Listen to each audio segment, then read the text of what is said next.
Assalamualaikum warahmatullahi wabarakatuh. Perkenalkan, nama saya Binti Zubaidah. Saya adalah guru sejarah kebudayaan Islam di MI Darussalam Jati dan merupakan mahasiswa PPG dalam jabatan Batch 1 tahun 2025 Prodi Sejarah Kebudayaan Islam di LPTK IAIN Madura dengan nomor induk mahasiswa 25381101361 dan nomor peserta 6831870277078. Hari ini saya akan melaksanakan praktik pembelajaran dengan menggunakan model pembelajaran problem based learning pada kelas 3 dengan materi peristiwa kerasulan Nabi Muhammad SAW. Terima kasih dan selamat menyaksikan. Assalamualaikum warahmatullahi wabarakatuh.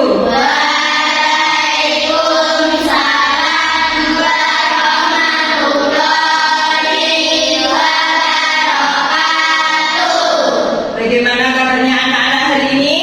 Alhamdulillah, pagi yang cerah, Allahu Akbar. Yes. Ya, alhamdulillah anak-anak pagi hari ini terlihat cerah semua, ceria ya.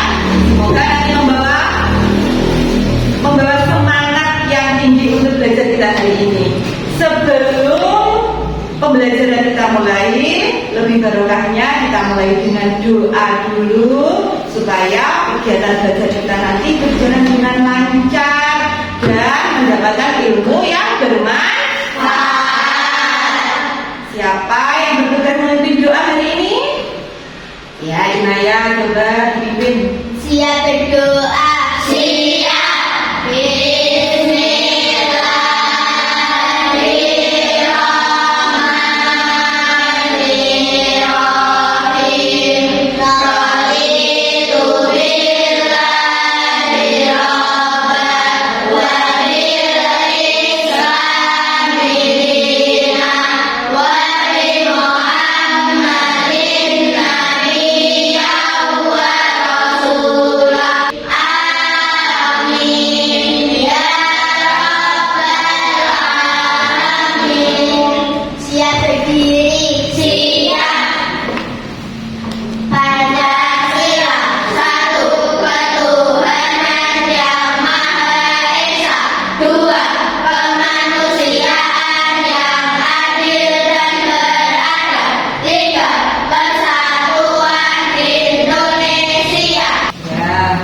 Sekarang Bu Guru akan mengecek kehadiran kalian semuanya. Nanti yang dipanggil Bu Guru angkat tangan sambil bilang ada ya. Yang pertama, Azza Nailun Nabahan. Ada. Ya. Kedua, Ananda Jasi Otaviani. Ada. Davita Nizamul Aziza. Ada. Silvana Sayha Mutiara Nova. Ada. Zayana Fimaulidia Rahma. Ada. Ya, alhamdulillah hari ini semua siswa yang hadir ya, alhamdulillah semua sehat ya. Seperti biasanya sebelum pelajaran kita selalu menghafalkan surat-surat pendek ya. Hari ini kita akan melafalkan surat Al-Alaq yang merupakan wahyu pertama yang diturunkan kepada Nabi Muhammad. Sudah hafal semua ya anak-anak? Sudah. Ya, kalau sudah hafal, kita lafalkan bersama-sama. Bismillahirrahmanirrahim.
materi kemarin tentang masa dewasa Nabi Muhammad ya, tentang pernikahan Nabi Muhammad dan juga tentang peristiwa peletakan Hajar Aswad.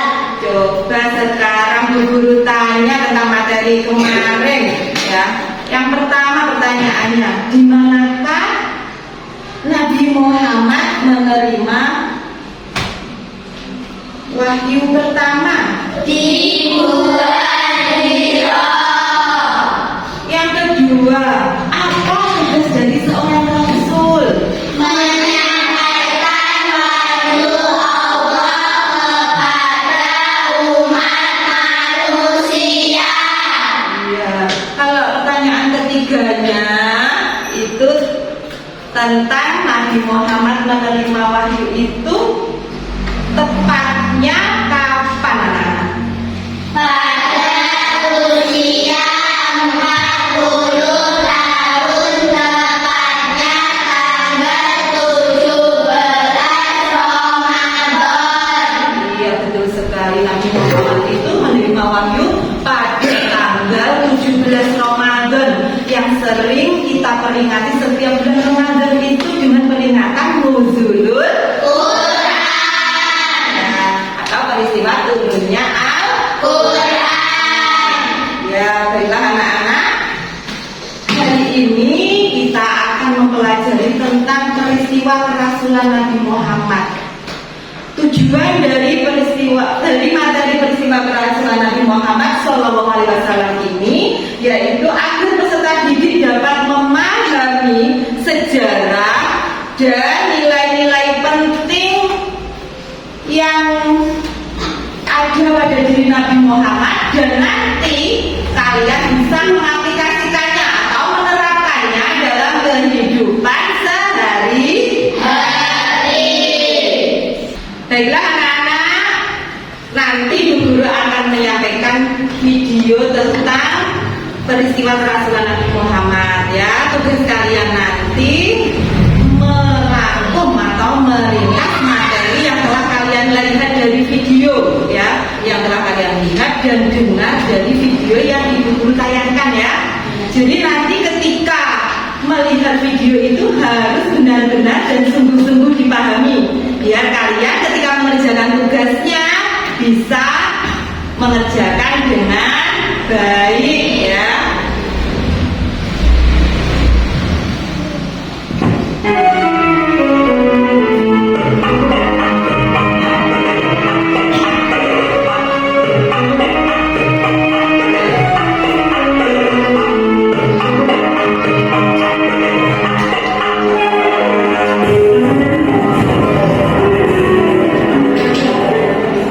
Memahami peristiwa kerasulan Nabi Muhammad Sallallahu Alaihi Wasallam. Nabi Muhammad Sallallahu Alaihi Wasallam berasal dari keluarga yang sudah tidak dihormati di kota Makkah, yaitu dari suku Quraisy keturunan Bani Hashim. Pada masa pengasuhan pamannya Abu Thalib, beliau mendapat amanat membantu menyediakan air bagi orang yang datang ke Ka'bah untuk pemujaan berhala. Walaupun demikian, ia tidak pernah mengikuti upacara pemujaan itu. Ia merasa gelisah dan kaumnya yang menyembah berhala. Oleh karena itu, menjelang usia 40 tahun, ia sering bertafakur, mengasihkan diri merenung dengan sungguh-sungguh. Rasulullah berusaha untuk bertafakur, memikirkan jalan keluar agar kaumnya tidak lagi berperilaku jahiliyah, sesat menyembah berhala. Tempat yang digunakan Nabi Muhammad untuk bertafakur adalah Gua Hiro, terletak di Gunung Jabal Nur sekitar 6 km sebelah utara Masjidil Haram, kota Mekah. Hal ini dilakukan Nabi Muhammad dengan tujuan untuk menjauhkan jiwa dan raganya dari urusan keduniawian. Dengan bertafakur, Muhammad juga terhindar dari pergaulan dengan orang-orang yang berhalal buruk perilaku jahiliyah. Memang sejak usia remaja Muhammad tidak suka bergaul dengan orang yang senang mabuk-mabukan, berjudi, boya-boya, sehingga jiwa dan raga Muhammad senantiasa terjaga, selalu bersih dan suci. Perilaku masyarakat Arab jahiliyah yang selalu mengagungkan berburu hidupnya kepada hal-hal tahyul, berhala-berhala, menyembah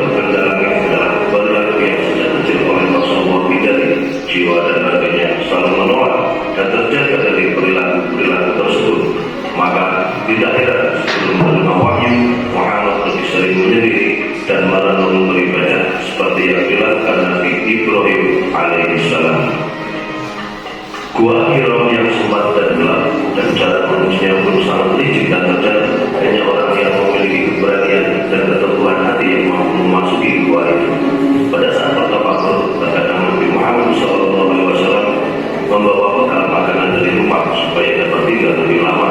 Jika bekal yang dibawanya habis, dia pulang ke rumah untuk mengambil bekal yang sudah disiapkan oleh istrinya Khadijah. Setelah itu, dia kembali lagi ke Gua Hira. Saat bulan Ramadan, beliau berusaha sebulan penuh berada di Gua Hira. Sebagai bekalnya, beliau membawa tepung dan air yang sudah disiapkan oleh Khadijah, istrinya. Selain untuk bekal, beliau juga memberi makan orang-orang miskin yang datang kepadanya. Usaha dan tafakur yang dilakukan Nabi Muhammad SAW adalah memikirkan dan merenungkan keadaan kedudukan yang sesat dan jauh maksiat. Cara beribadah seperti itu juga disebut dengan tahanus, yaitu beribadah selama beberapa malam dan menjauhkan diri dari dosa.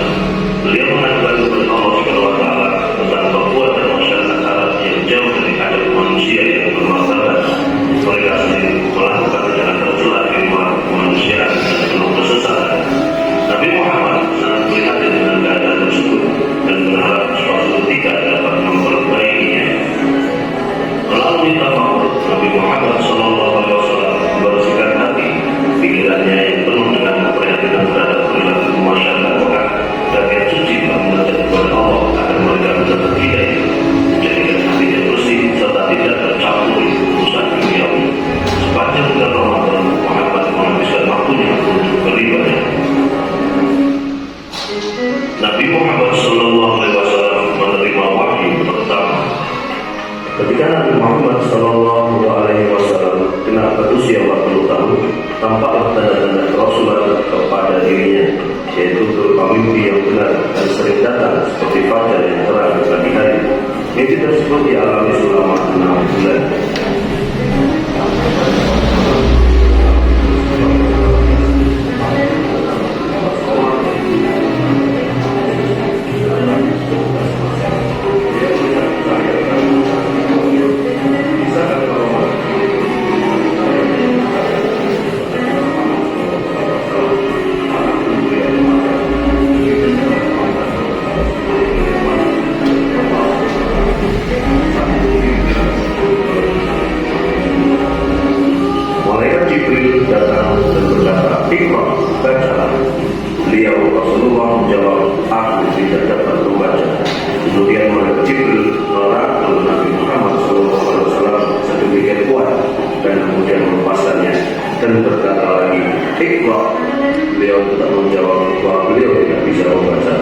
Demikianlah sampai 3 kali sampai dengan rangkulan yang kuat sehingga Nabi Muhammad SAW sulit bernafas. Baiklah anak-anak, tadi kalian sudah menyaksikan video tentang peristiwa kerasulan Nabi Muhammad.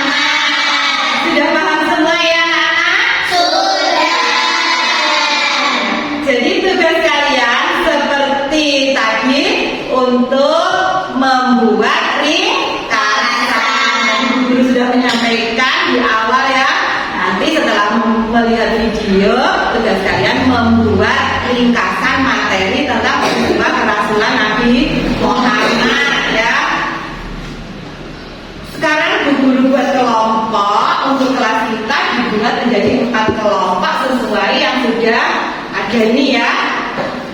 Ini lembar tugasnya nanti diisi nama kelompoknya kelompok 1 yang mana? Dari sini ya. Oh dari sana. 1, 2, 3, terus kelompok 4 ya. Nanti di sini ada kelompok, ditulis kelompoknya, kemudian bawahnya ditulis nama anggotanya ya. Anggotanya siapa-siapa ditulis ya. Saya berikan.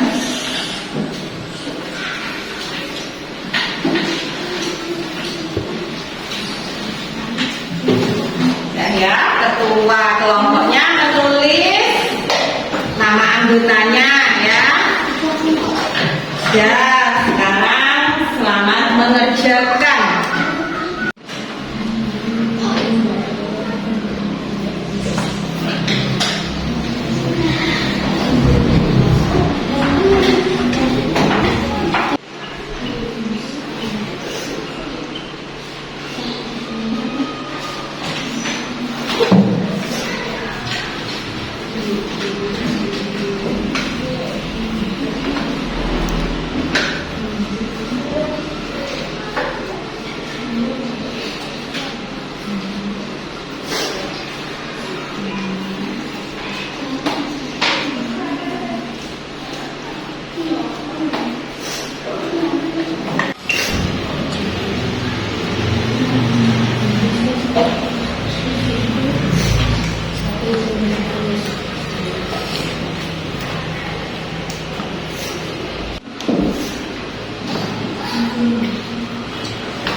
Sudah.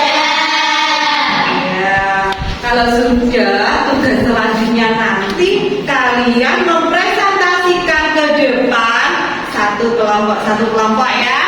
Siap ya? Siap. Sekarang mulai dari kelompok 1. Saya persilahkan ke depan. Kelompok 1. Nama anggota 1. Kevin 2. Syafi 3. Aku Tingkatan materi 1. Rasulullah Shallallahu Alaihi Wasallam bersabda untuk tafakur memikirkan jalan keluar agar kaumnya tidak lagi berperilaku jahiliyah sesat menyembah berhala. 2. Nabi Muhammad menerima wahyu pertama di Gua Hira.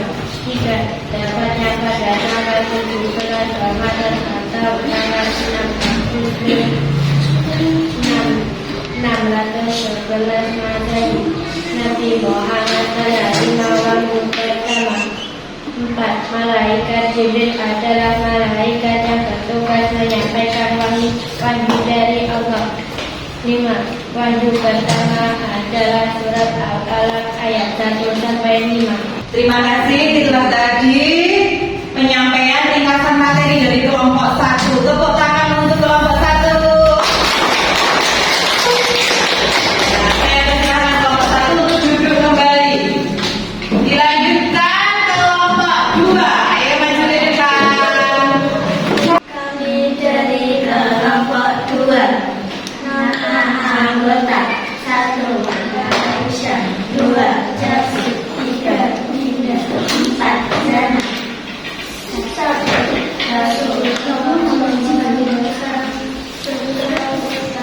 Aku memikirkan jalan keluar agar kaumnya tidak lagi berperilaku jahiliyah sesat menyembah berhala. 2. Tempat yang digunakan Nabi Muhammad untuk bertafakur adalah Gua Hira, terletak di ujung Jabal Nur sekitar 6 km sebelah utara. 3. Tepatnya pada tanggal 17 Ramadan atau tanggal 6 Agustus 611 Masehi. Nabi Muhammad menerima wahyu pertama. Terima kasih, kami sampaikan untuk kelompok 2. Beri tepuk tangan untuk kelompok 2. Saya persilahkan kelompok 2 duduk kembali. Dilanjutkan presentasi dari kelompok 3. Ayo maju ke depan. Kami dari kelompok 3. Nama anggota 1. Naya 2. Rere 3. Gila 4. Kata ringkasan materi 1. Rasulullah Shallallahu Alaihi Wasallam berusaha untuk tafakur memikirkan jalan keluar agar kaumnya tidak lagi berperilaku jahiliyah sesat menyembah berhala. 2. Tempat yang digunakan Nabi Muhammad untuk bertafakur adalah Gua Hira, terletak di Jabal Nur sekitar 6 km sebelah utara Masjidil Haram Kota Mekah. 3. Wahyu pertama adalah surat Al-Alaq ayat 1 sampai 5. Terima kasih, kami sampaikan untuk kelompok 3. Beri tepuk tangan untuk kelompok 3. Ya, kelompok 3 kami persilahkan untuk duduk kembali. Dilanjutkan kelompok yang terakhir ya anak-anak. Kelompok berapa? Kelompok 4. Ayo maju ke depan kelompok 4. Kami dari kelompok 4. Nama anggota 1. Tiara 2. Kesha 3. Jovita 4. Nairun. Hasil ringkasan 1. Tepatnya pada tanggal 17 Ramadan atau tanggal 6 Agustus 611 Masehi, Nabi Muhammad menerima wahyu pertama. 2. Peristiwa ini disebut dengan peristiwa Nuzulul Quran. 3. Tempat diterimanya wahyu pertama di Gua Hira. Terima kasih untuk kelompok 4. Beri tepuk tangan untuk kelompok 4. Nah, saya persilakan duduk kembali untuk kelompok 4.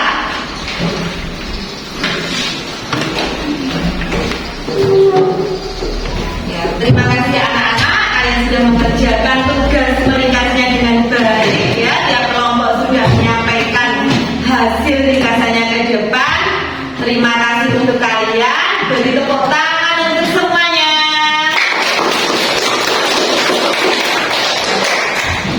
Baiklah anak-anak, dari kelompok 1, kelompok 2, kelompok 3, dan kelompok 4 dapat disimpulkan bahwa peristiwa kerasulan Nabi Muhammad Sallallahu Alaihi Wasallam itu ditandai dengan turunnya wahyu pertama, yaitu surat apa tadi? Al-Alaq ayat 1 sampai 5. Di dalam surat Al-Alaq itu berisi tentang perintah untuk membaca. Jadi itu perintah untuk membaca yang disampaikan oleh malaikat. Siapa yang menyampaikan wahyu? Jibril. Disampaikan kepada Nabi Muhammad untuk membaca ya. Jadi perintah untuk membaca itu juga diperintahkan pada kalian sebagai pelajar untuk membaca, untuk belajar yang rajin ya. Anak-anak sekolah sekalian, selanjutnya Bu Guru akan membagikan asesmen akhir ya. Nanti kalian mengerjakan di sini terus dikasih nama ya, jangan lupa ya anak-anak. Ini tak bagikan satu-satu, nanti dikasih nama dan kelas.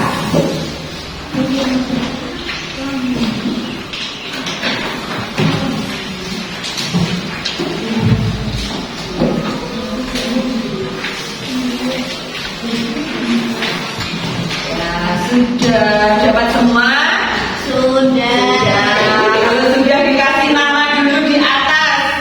Nama. Kemudian kelasnya ya, jangan lupa.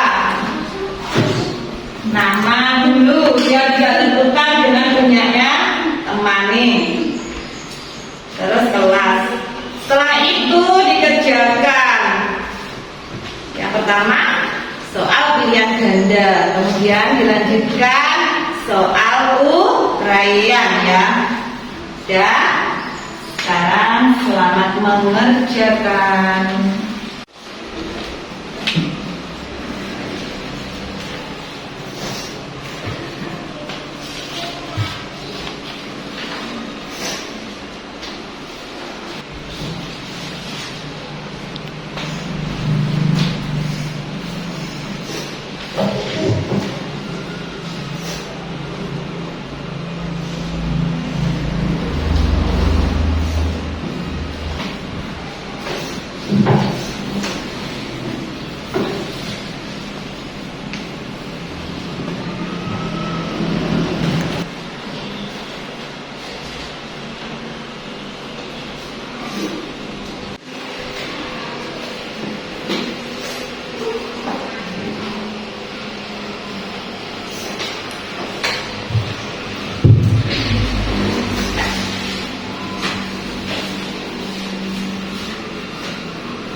Sudah selesai anak-anak? Sudah. Alhamdulillah sudah selesai. Kalau sudah selesai dikumpulkan ke depan. Yang mengumpulkan ketua kelompoknya saja biar tidak semua ke depan. Apakah kalian senang belajar hari ini? Senang. Alhamdulillah kalau kalian semua senang ya. Semoga ilmu yang kita dapatkan hari ini bisa bermanfaat. Dan untuk materi minggu depan kita akan mempelajari tentang bukti-bukti kerasulan Nabi Muhammad Sallallahu Alaihi Wasallam.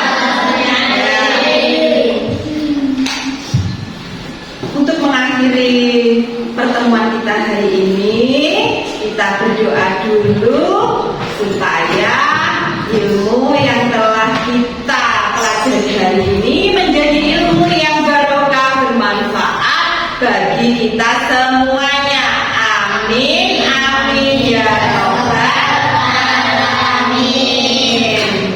Ya, siapa yang memimpin doa? Ya, Inayah. Siap berdoa. Siap. Bismillahirrahmanirrahim. Allahumma inni astagfiruka wa alhamdulillahi rabbil alamin. Nah, sebelum pulang, alat tulisnya buku, pensil, dimasukkan ke dalam. Ya, kita akhiri dengan bacaan hamdalah bersama-sama.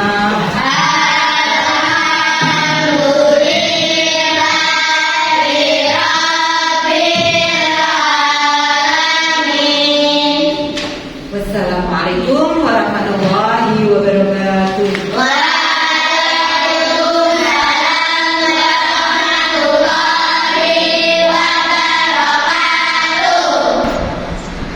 Demikian praktik pembelajaran yang dapat saya laksanakan. Saya ucapkan terima kasih kepada seluruh pihak yang telah mendukung proses ini sehingga kegiatan bisa terlaksana dengan lancar. Semoga apa yang telah kami tunjukkan dapat menjadi inspirasi bagi kemajuan pendidikan di negeri ini. Sampai jumpa di lain kesempatan. Semoga kita mampu menjadi teladan bagi semua yang menyaksikan. Saya akhiri. Wassalamualaikum warahmatullahi wabarakatuh.